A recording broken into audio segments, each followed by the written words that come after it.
Так, привет, ребята! Это будет большой выпуск, большой ролик по вообще всем основам игры Skyvir для новичка.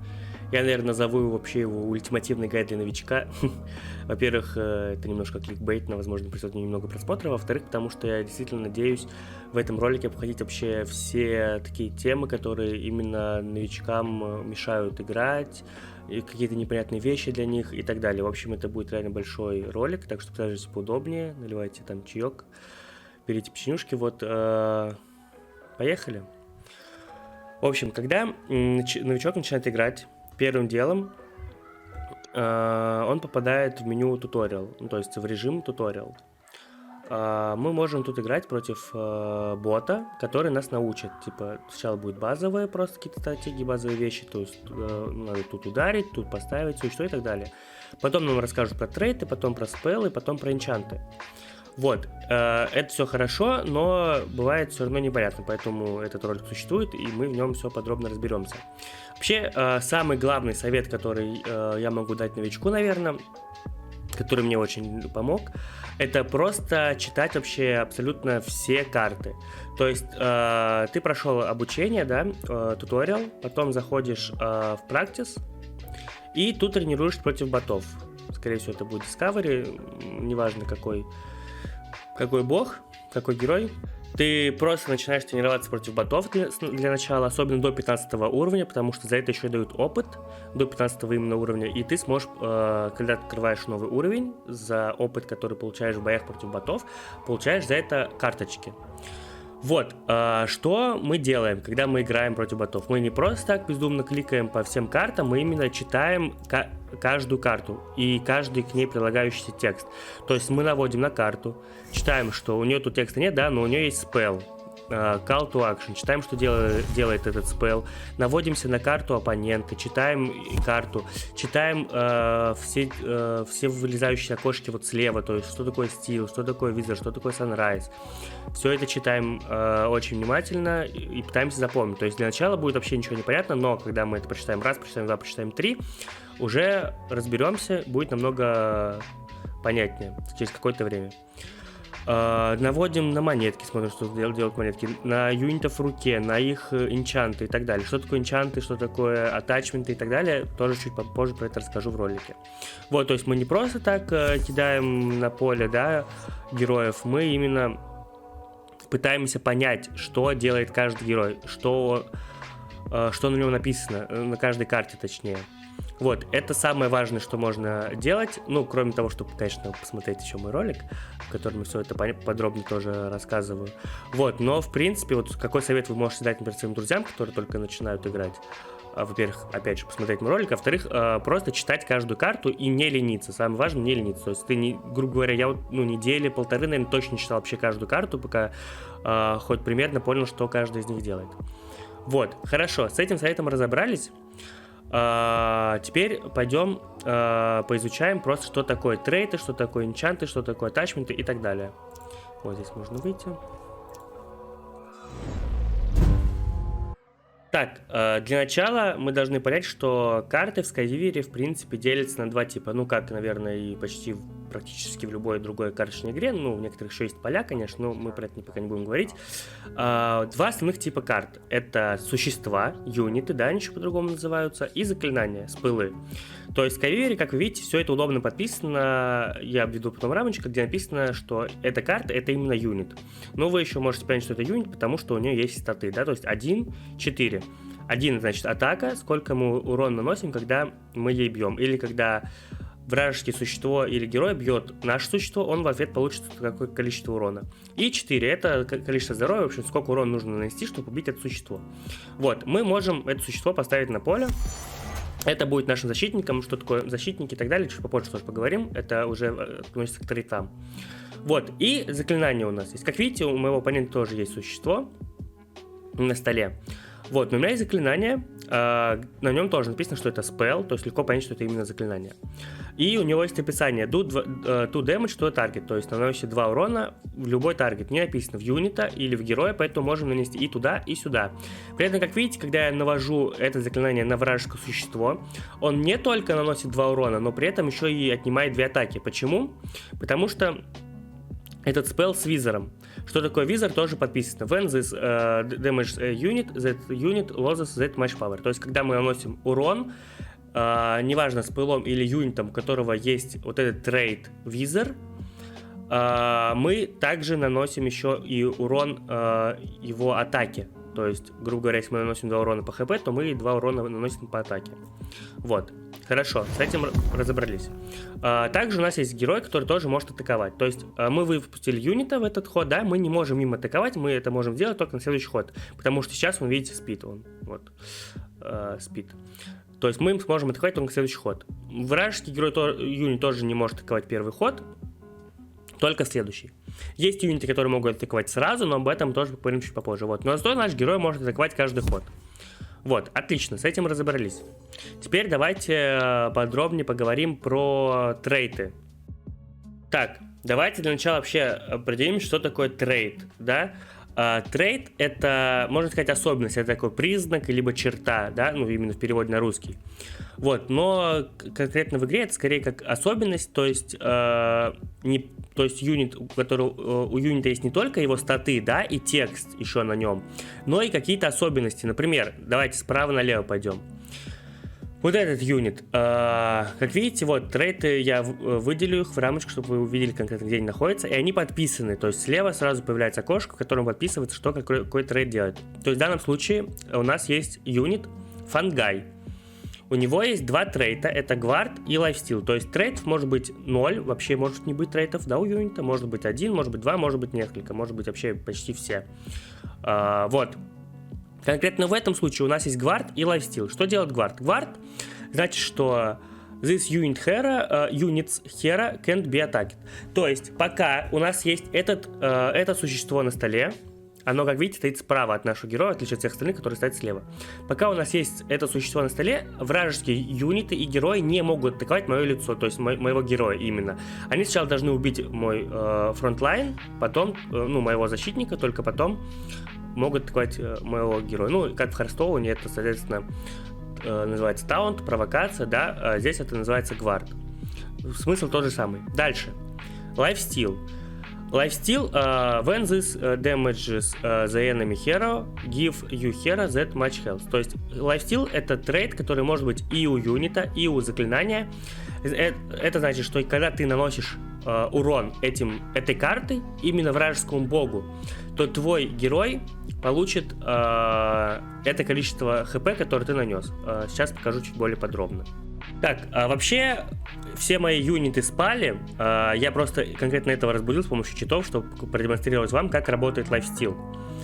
Мы им можем атаковать либо вражеского героя, либо вражеского юнита. Как видите, когда я навожусь на вражеского героя, над моим количеством хп у моего героя появляется циферка +1. Это значит, что когда я нанесу удар по вражескому герою, мой герой получит +1 хп. Но если я нанесу удар по вражескому юниту, то это хп я не получу. Это потому, что лайфстил работает только от вражеского лица.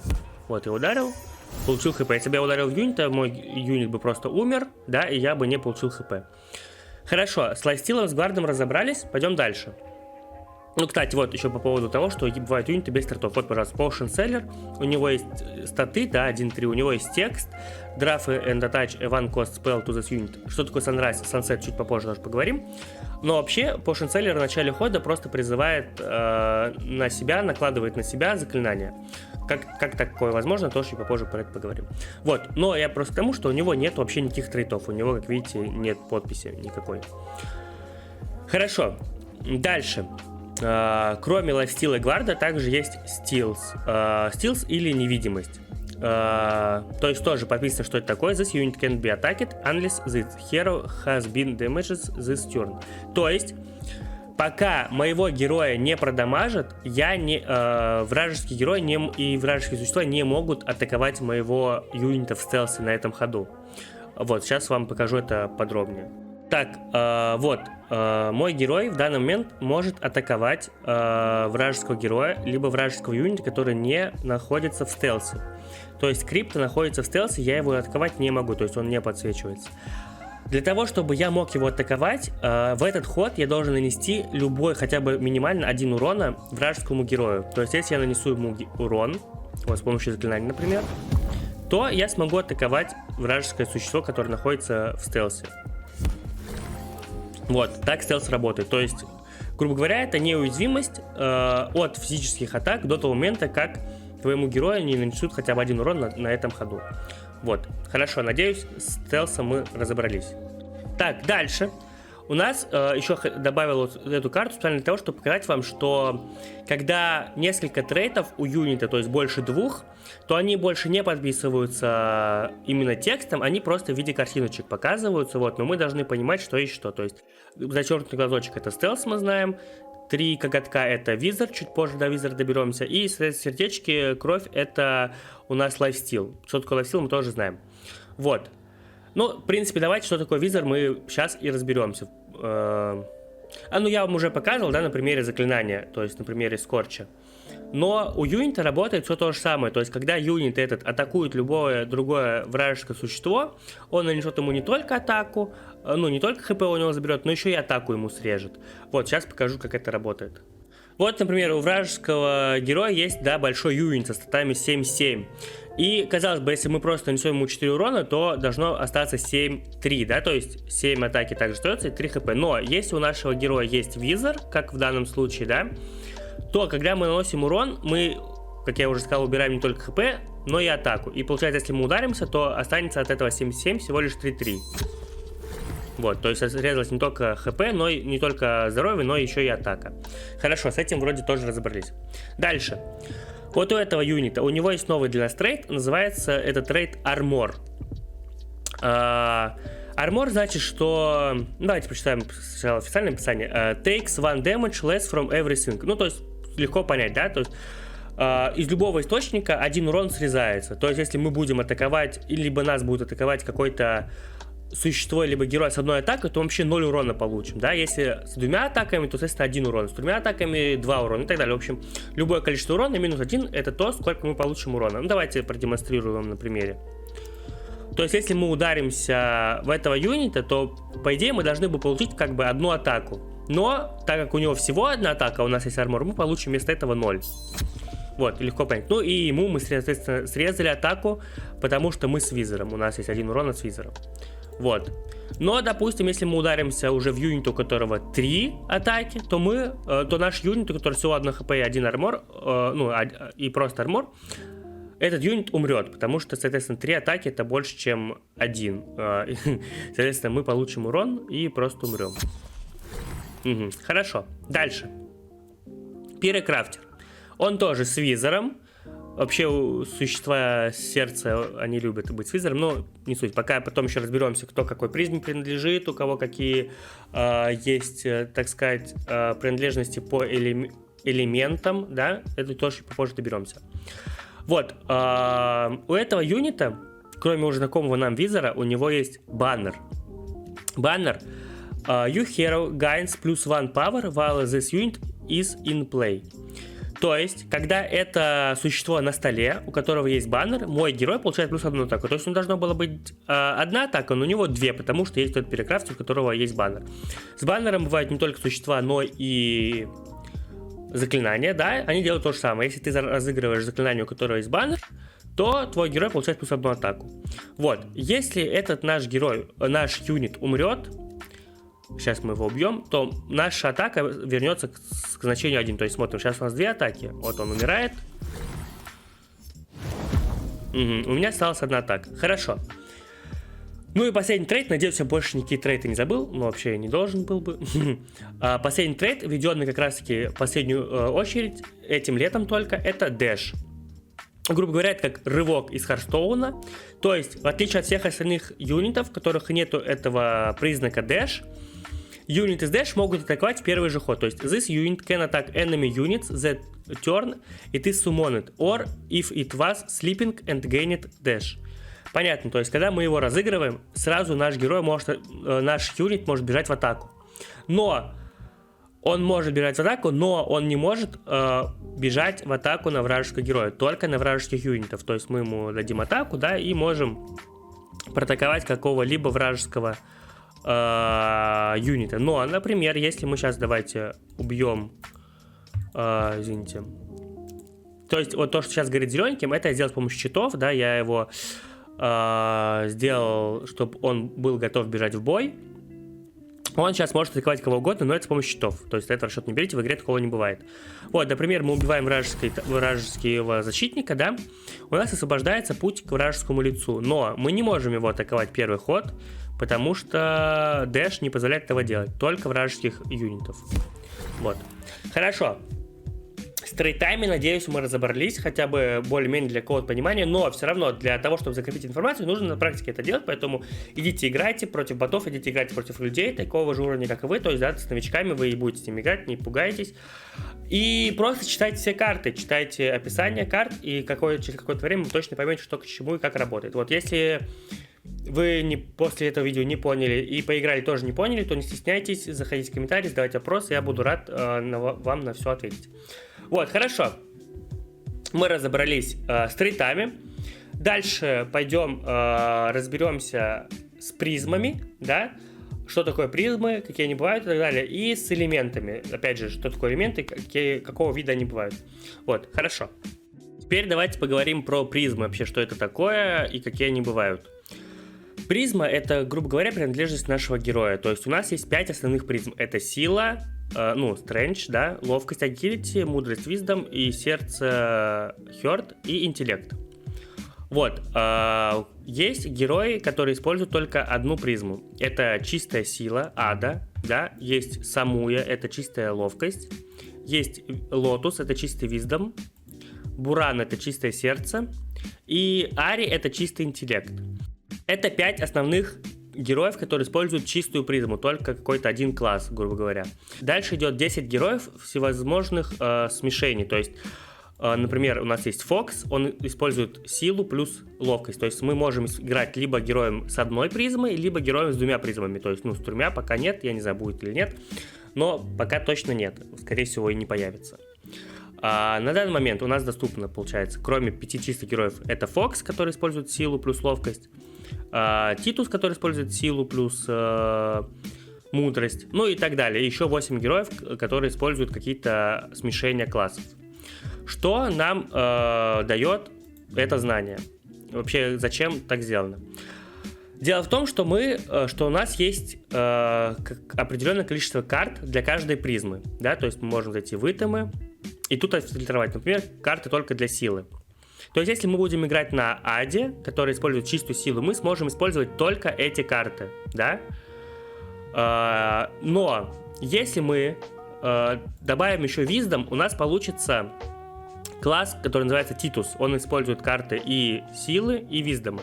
И мы сможем добавлять в нашу колоду карты не только силы, но и мудрости. Таким образом делать как бы смешанную колоду. Кроме этого, у нас появится возможность играть не 25 картами, как играют колоды с одной призмой, но 30 картами, да?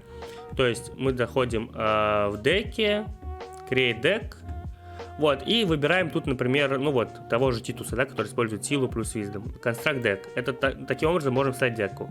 Вот, и как видите, у нас доступны все карты мудрости и все карты силы, да, то есть мы можем одновременно засунуть и Клаубира, который принадлежит силе. Вот здесь значок, то есть мы по этим значкам можем ориентироваться, какая карта какому классу принадлежит. И Чарминга, например, который принадлежит виздому.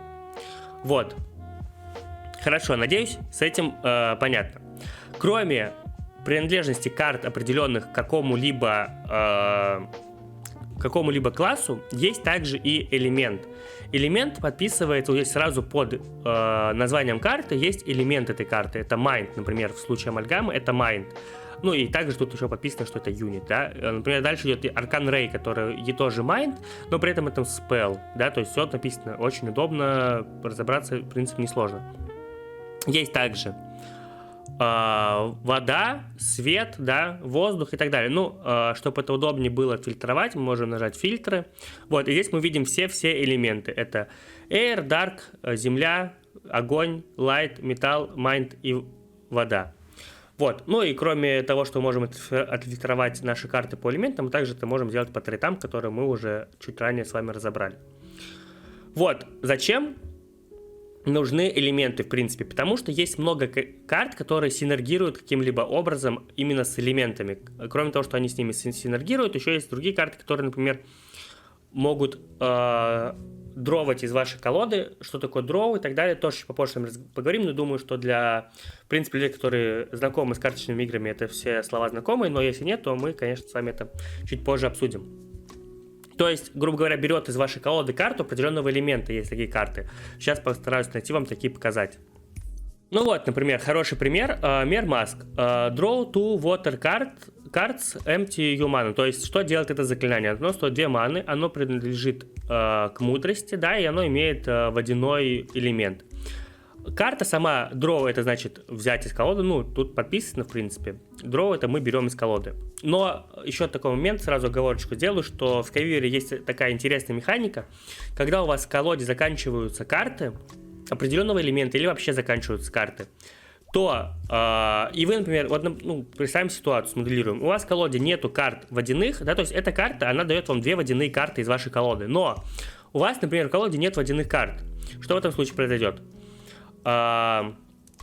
Вот как раз таки в подписи, да, что такое draw, написано, что будет в этом случае.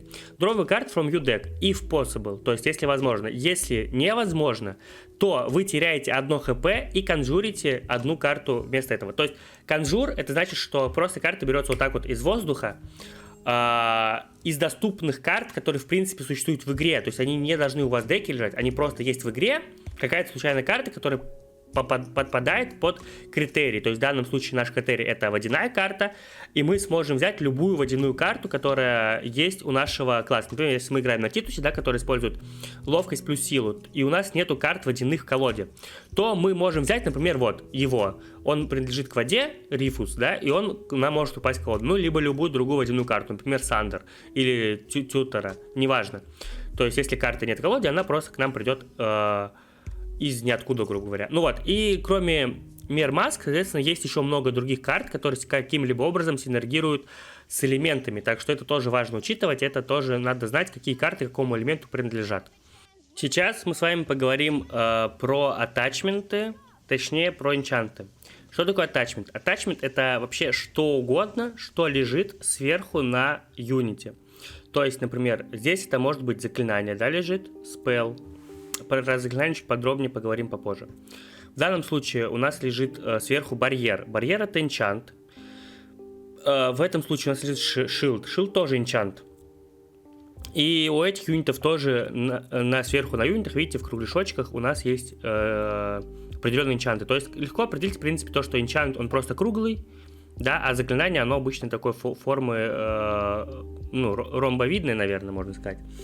Вот, давайте теперь подробнее поговорим про каждый энчант. Еще давайте справа налево опять.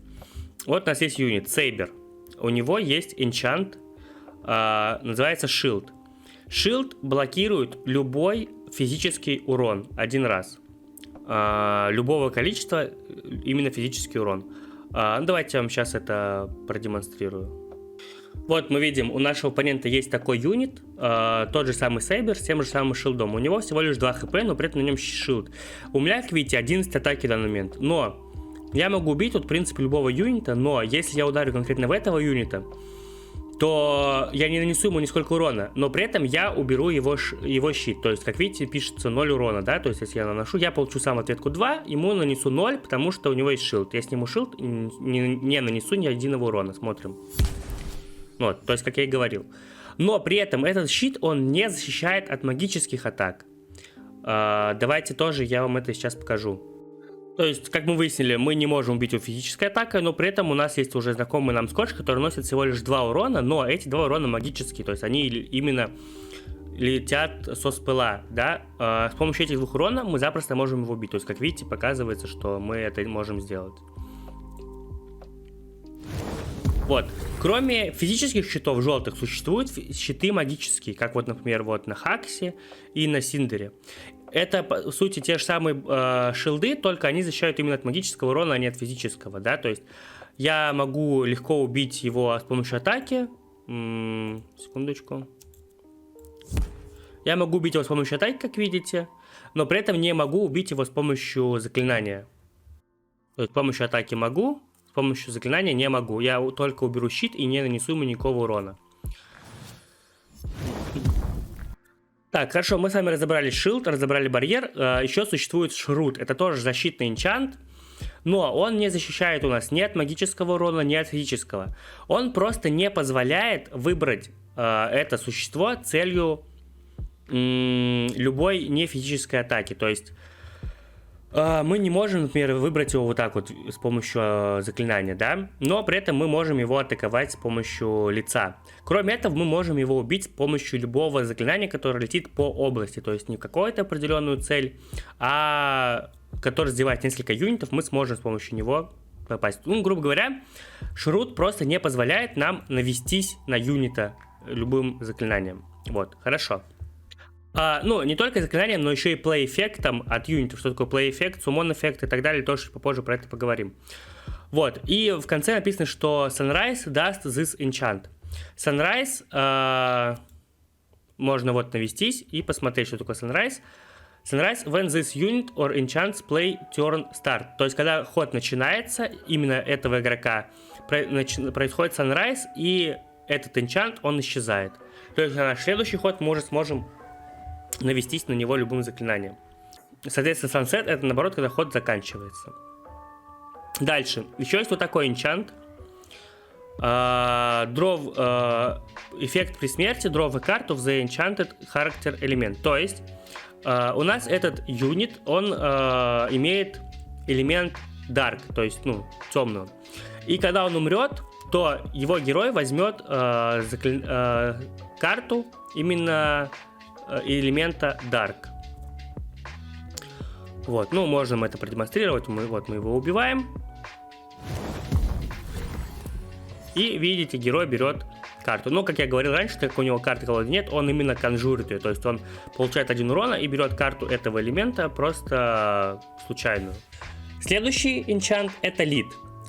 Лид — это такой тоже защитный энчант. Он не позволяет на этого юнита навешивать никакие другие вообще энчанты, заклинания и так далее. То есть, ну, именно энчанты. И этот юнит не может быть задащен. Что значит дастить? Тоже чуть попозже с вами про это поговорим. Ну, хотя, можно и про это сейчас поговорить. Если мы убиваем юнита обычным способом, то он попадает в могилу. Вот наша могила. То есть тут наша колода располагается, тут наша могила. Давайте я вам сначала продемонстрирую, что значит, что этот attach не может быть removed or dusted. Например, у нас есть Хакс, у которого вообще нет никакого абсолютно attach в данный момент. Ну или у нас есть Синдер. Давайте на примере Синдера, у которого есть в данный момент барьер. Мы можем взять руну. То есть, что делает руна, тоже прочитайте, это важно знать. В данном случае руна огня накладывает на нашего юнита Flames. Flames значит, что когда наш юнит будет атаковать... Ой, точнее, он накладывает Fury, извините, он накладывает Fury.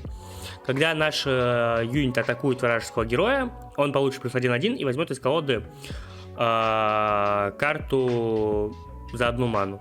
Вот, то есть могу это продемонстрировать, если сделаю его готовым. Вот он атакует вражеского героя, берет карту за 1 ману из колоды, да, но у нас ее не было, поэтому получили урон и получил плюс 1/1. Но если мы эту фаер-руну навесим на вражеского юнита, да, тот же самое заклинание, но мы вешаем на вражеского юнита, то он получит энчант, который называется Flames. И в начале хода этот юнит получит 2 урона. Вот, если юнит переживет, то потом герой сможет снять этот Flame за 2 маны. Вот, но в данном случае, как у нас всего лишь одно хп у этого юнита, поэтому он просто умрет и все. Вот, мы смогли навесить фаер-руну и на нашего юнита, и на вражеского юнита. Но мы не сможем навесить ее на вражеского юнита, либо на своего юнита, это неважно, у которого есть enchant lead. То есть вот у нас есть та же самая руна, которую мы навешивали только что успешно 2 раза. Мы даже можем навестись, да, на вражеского юнита, у которого есть лид, но если мы так сделаем, то ничего не произойдет, потому что у него есть лид, который невозможно убрать ничем. Вот, и он просто, он просто останется лидом и все, а Flames он не получит. Хорошо, теперь что значит, что этот герой, этот юнит не может быть задащен? Сейчас я вам постараюсь это продемонстрировать. У меня есть вот такое заклинание. Сейчас давайте сначала вам продемонстрирую, что произойдет, если просто убить какого-либо вражеского юнита. Вот мы, например, убиваем его, и он у нас отправляется в могилу. Соответственно, если у него были какие-то эффекты, которые срабатывают при смерти, да, так называемые death-эффекты, то в этом случае он сработает.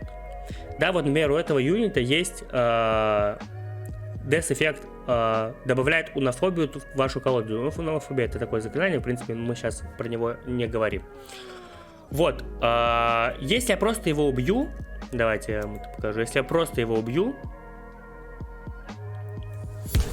то он, вот, появилась эта унофобия, она отправилась в колоду вражескую. Но если я его именно распылю, то есть так его уничтожу, что он даже не умрет, по сути, он в грейв не попадет, то эффект смерти у него не сработает. И унофобию, это заклинание, оно не отправится в вражеский... во вражескую колоду. Вот, сейчас я вам это тоже покажу.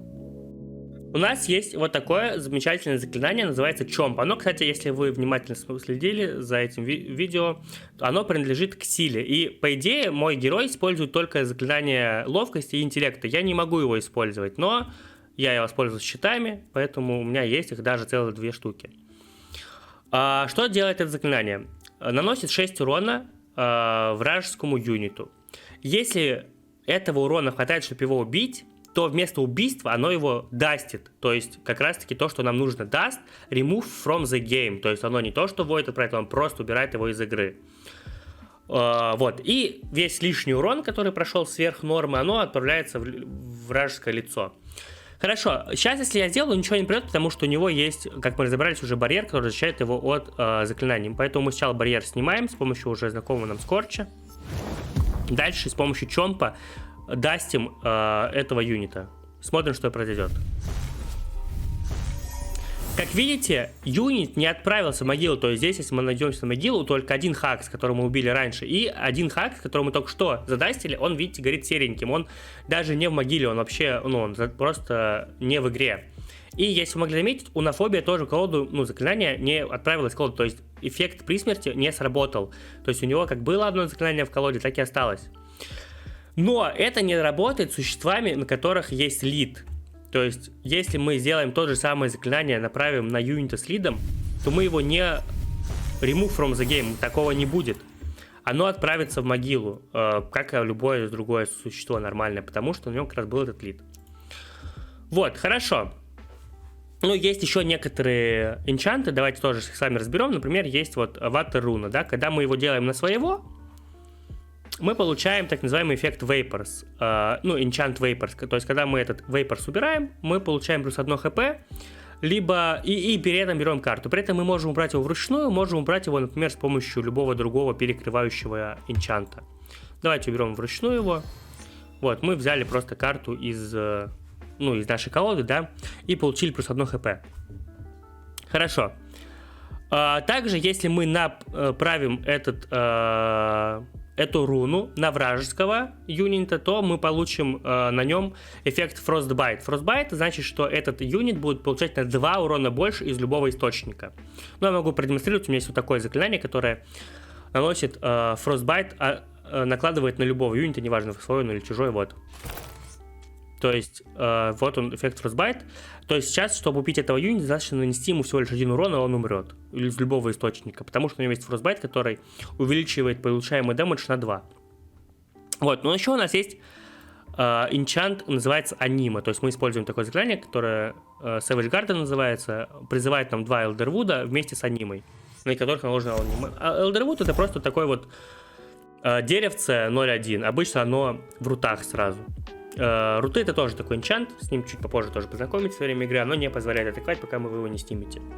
Вот, анима — это положительный энчант, который работает в нашу пользу. Если мы его уберем, то наш юнит получит плюс 2-2. То есть мы можем убрать их вручную, на это нам потребуется 4 маны, вот как видите, здесь написано. Но можем быть хитрее, можем либо использовать, например, энчант другой, да, какой-то, спелл, который перекроет наш энчант. Либо, например, другую руну, да, которая тоже перекроет наш энчант. Либо можем вообще вот такой спелл использовать. Что он делает? Накладывает шилд на на нашу цель, то есть это может быть и юнит, и герой, и накладывает барьеры на юнитов или на героев справа и слева от нашей цели. Например, то есть мы выбираем целью вот это дерево посередине, оно получит шилд, а дерево справа и юнит слева получит по барьеру. И при этом, так как мы с помощью этих шилдов, у нас не может быть на юните больше, чем один энчант, либо один спелл. То есть мы, получается, с помощью этого энчанта перекрываем нашу аниму, которая есть сейчас. И получается, что наши деревья получают плюс 2-2 баф. Вот. Все красиво, анимации присутствуют, все красиво написано, что произойдет, в принципе, все понятно. Вот, надеюсь, что конкретно с энчантами мы разобрались, вопросов возникнуть не должно, но если они возникнут, то опять же прошу в комментарии, пожалуйста, пишите, спрашивайте и так далее. Сейчас пойдем разбираться со спеллами. Теперь давайте немножко подробнее разберемся с заклинаниями, которые именно прилагаются на юнитах. То есть это тоже атачменты, но это уже не энчанты, да, которые мы разобрали с вами до этого, это именно заклинания. Например, вот этой карты, Cloud Kit, да, то есть у него есть эффект Inspire. Что такое Inspire и другие ключевые слова, тоже чуть попозже с вами про это поговорим. Но пока нам весь текст самой карты нам не интересен. Нам интересно, что на нем есть приложено заклинание. Оно называется Hash. Attach Silence to Target Unit. То есть оно просто накладывает немоту на вражеское, либо на свое существо, неважно какое. И, соответственно, весь текст этой карты больше не работает. Давайте просто покажу, как это работает на примере вот карты, которая называется Spiderella. У нее тоже есть attachment Insomnia. Еще вы можете заметить такую разницу, что, например, у Insomnia, да, которая дает текст Give Target Non-Sleeping Unit минус 3-3, то есть если существо не спит, то есть оно было выстрелено либо на прошлый ход, либо оно было с дэшем, то есть оно в первый же свой ход не спит. Либо оно просто не спит, неважно какой ход, то мы можем использовать заклинание за одну ману на этого юнита, и оно, соответственно, этот юнит потеряет свои статы. Минус 3 атаки, минус 3 хп получит. Вот, но нам тут интересен текст этой карты. Glory. Attach Dazed with minus 1 cost to the enemy hero. Glory — это эффект, который срабатывает при ударе юнита, вражеского юнита в лицо, в героя. Давайте сейчас покажу, как это работает.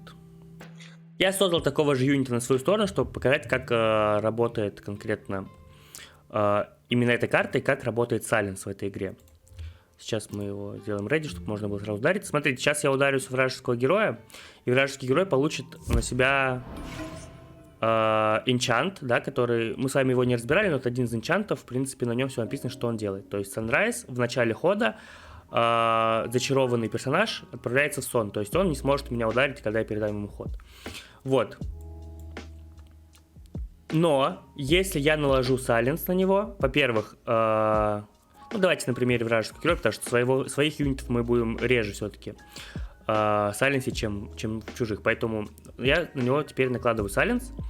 И я не только запрещаю ему использовать текст, который написан на карте, но также я снимаю с него спелл, который лежал на этом герое, то есть Insomnia в данном случае. Вот. То есть вот я наложил Silence, все.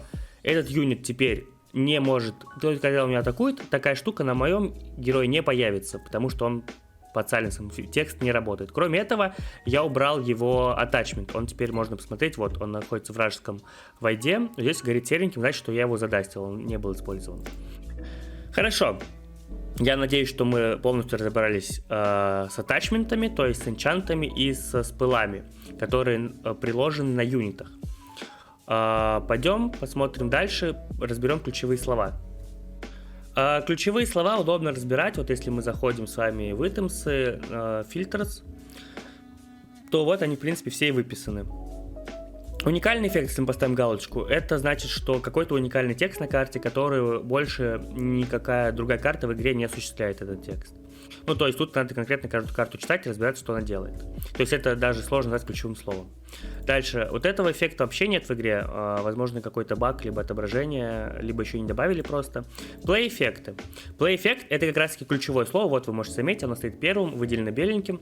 Это значит, что этот эффект сработает только когда мы разыгрываем карту из руки. Ну, во-первых, если вы наведетесь, оно будет подписано, да?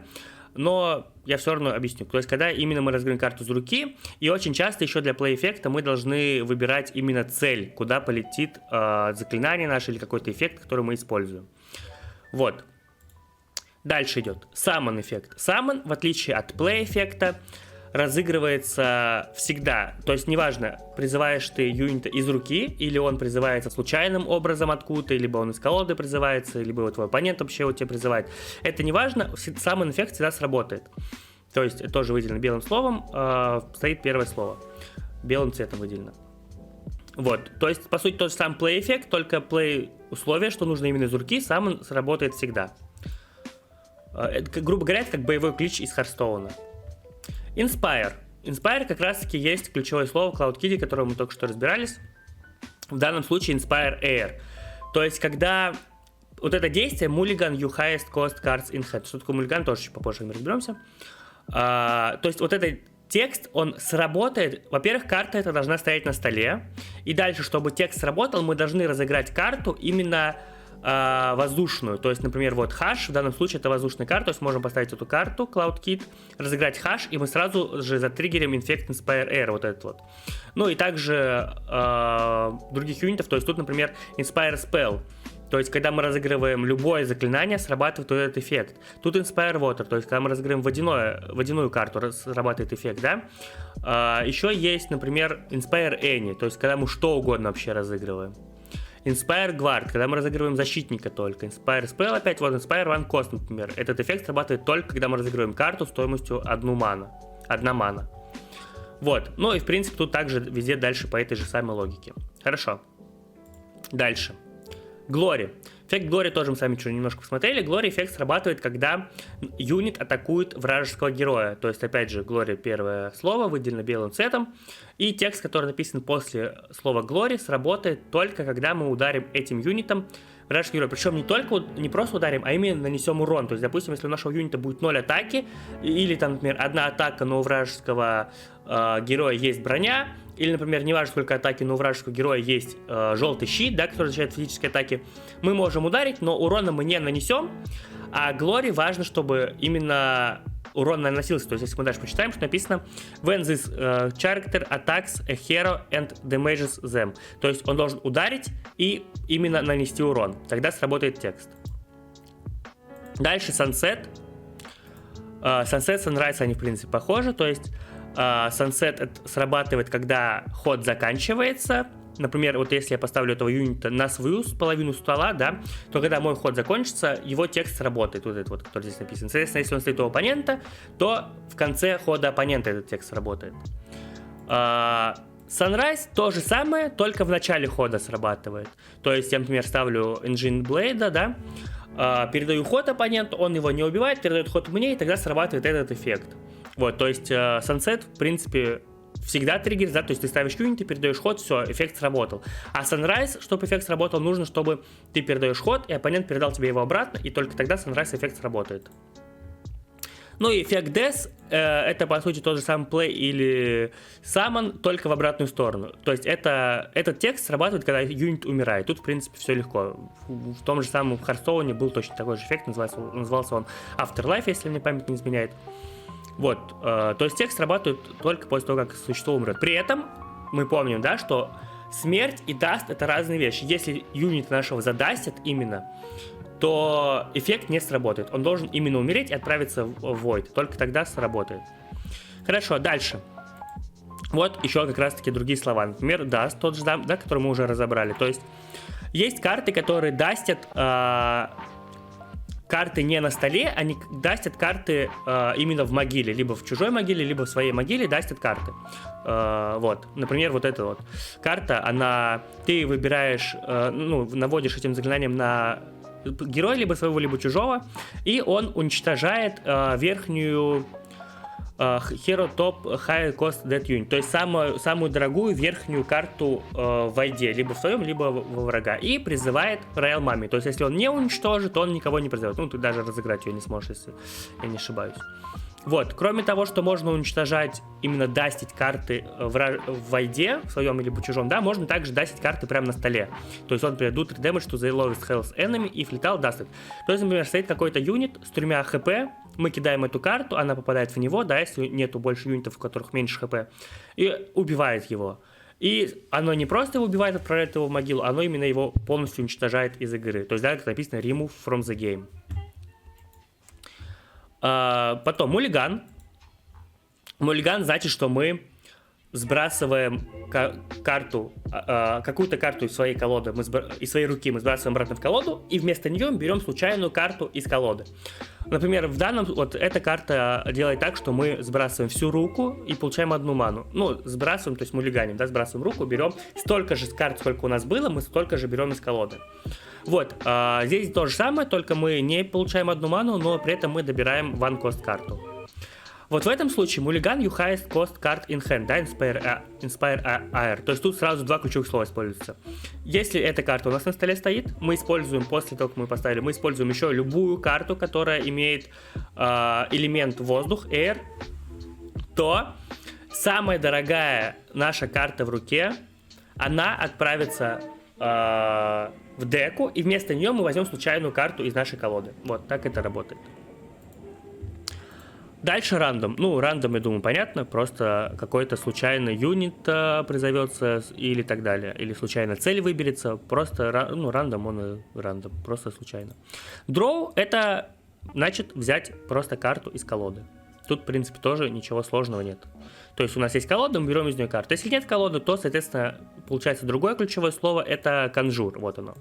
То есть, когда... Например, мы хотим взять карту из колоды из нашей, но наша колода закончилась. Я про это уже рассказывал, но давайте еще раз проговорю. Колода закончилась, нам нужно взять из нее карту. Мы возьмем карту, даже если нет в колоде, но за это мы получим 1 урона. Вот, все. Также конжур. Draw a card that it is in your prism from outside of your deck. Получается, что мы берем карту, которая... подходит нам по призме. Например, если мы играем за мудрость, то нам выпадет карта только мудрости, то есть там не может выпасть карта силы, например, да. И в данном случае мы не получим никакого урона, потому что тут конжур именно сразу.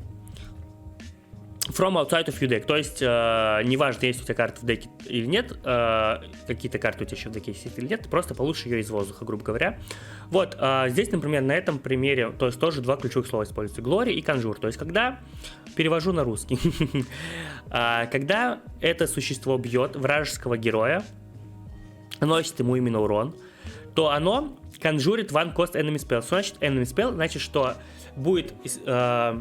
из воздуха приобретено в нашу руку, да, положено заклинание за 1 ману, которое принадлежит этому герою, ну, призме его, да, например, если мы играем против силы, соответственно, нам выпадет какое-то случайное заклинание за 1 ману из призмы силы, вот, после того, как мы ударим вражеского героя. Ну и, в принципе, все остальное по тому же самому принципу работает. И ready, последнее ключевое слово, как я понимаю, значит, что юнит не будет спать. То есть, когда мы выставляем его на стол, в первый ход, обычно юнит, он сразу спит.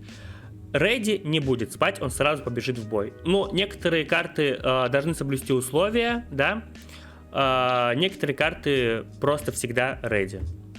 Вот. Надеюсь, что мы с вами разобрали все... Ну, насколько я могу судить, разобрали с вами все ключевые слова, все элементы, все трейты, эффекты... Насколько я знаю, да. Но если я что-то забыл, не стесняйтесь опять-таки писать в комментарии. Дальше давайте поговорим про то, как зарабатываются, в принципе, карты.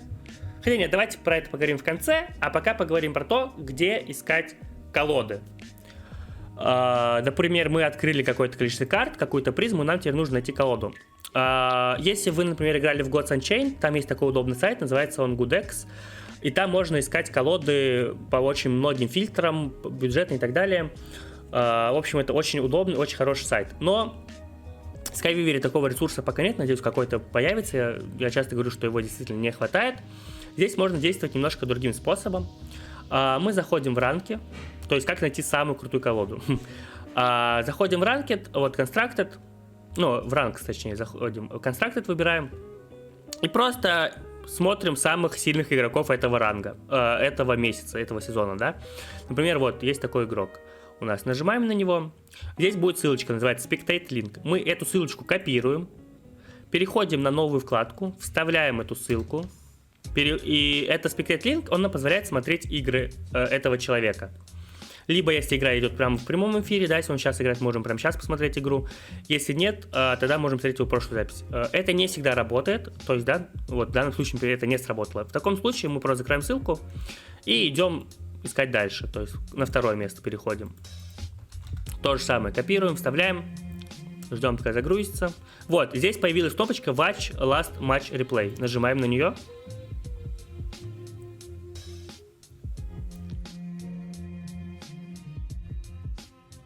Вот, мы видим, что наш игрок играет на Фоксе, да, например, если нас устраивает, что он играет на Фоксе, мы хотим колоду на Фокса, все окей, мы просто нажимаем Copy Deck, все, мы скопировали его деку, дальше можем эту вкладку закрыть, переходим в деке, Create Deck, и вставляем сюда код колоды, который мы только что скопировали, Construct Deck, все, у нас есть его колода, если у вас каких-то карт не будет хватать, здесь будет об этом написано.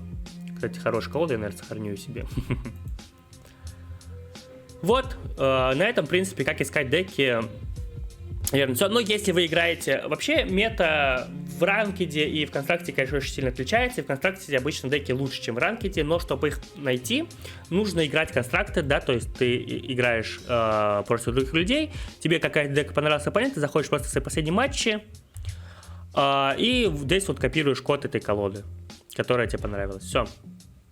Теперь по поводу того вообще, как зарабатывать карты, как вообще, в принципе, в этой игре зарабатывать. В игре в этой есть сезоны. Кстати, система рейтинга скоро поменяется, наверное, про это тоже потом отдельный видос запишем. Но в данный момент работает так. Сезон длится целый месяц, при этом награды распределяются каждую неделю. То есть, чем выше ты место занимаешь в ранкеде, это можно здесь проверить, заходишь опять же в ранкс. Вот за первое место, например, человек получит 10 серебряных карт и 3 билета. Это за первое место. За второе хуже и так далее. То есть, там, условно, за 250 ты получишь просто один билет, например.